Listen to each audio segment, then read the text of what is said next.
Overflow అయిపోవడంతో leakage అవుతాను. Overflow కాకుండా నువ్వేం చేయాలి? వాటర్ మ్యాన్ పెట్టు.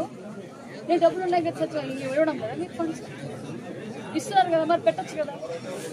ఏం చేస్తున్నారు? ఇది ఏది ఈ వార్డు ఎక్కడ నుంచి మాట్లాడద్దు. నువ్వు మీరు పని చేయించుకోవాలా? పని చేయించుకుంటే వాళ్ళు ఏం చెప్తారంటే ఏమైనా మాట్లాడితే సర్పంచ్ చెప్పలేదన్నా అని చెప్తారు.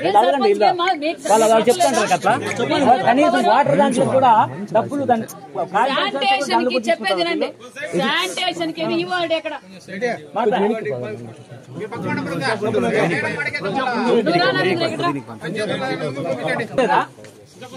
ఈ వార్డు గారు ఎన్ని రోజులు అయిందండి ఇది ఎత్తేక?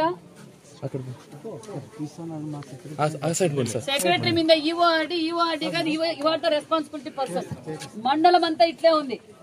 చాలా చోట్ల కంప్లైంట్ చేపిస్తామనేది కాదండి. మీరేం చేస్తున్నారు?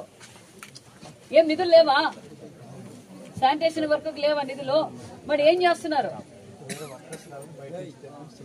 ఇప్పుడు ఎన్ని రోజులైంది? ఇప్పుడు దీన్ని బట్టి చూస్తుంటే దాన్ని ఎత్తనే లేదు.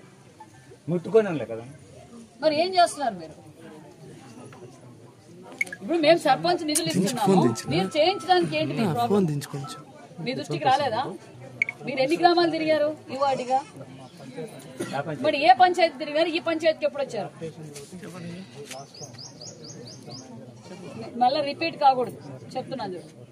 రిపీట్ కాకుండా ఆ డ్రింకింగ్ వాటర్ కూడా సమస్య పరిష్కారం చేయండి. దానికి వాటర్ మ్యాన్ పెట్టండి, కింద పైప్ లైన్ వేయండి. వాటర్ మ్యాన్ పెట్టండి. టైం టు టైం అయితే అది ఓవర్ఫ్లో కాదు. అట్లనే మా వాటర్ ట్యాంక్ చుట్టూ ఉండేది. చిన్న ఇష్యూ 4 కుళాయిలు వేసేస్తే అయిపోతుంది కదా అంటే నీట్ గా పెడితే. అది తెలీదా మీకు? సచివాలయం ఉద్యోగస్తులకు అందరికి మీరు కూడా చూసుకోవాలండి. ఆఫీసులో ఉంటే కాదు, జనాల్లోకి రండి. రిపీట్ కాదు. రిపీట్ అయితే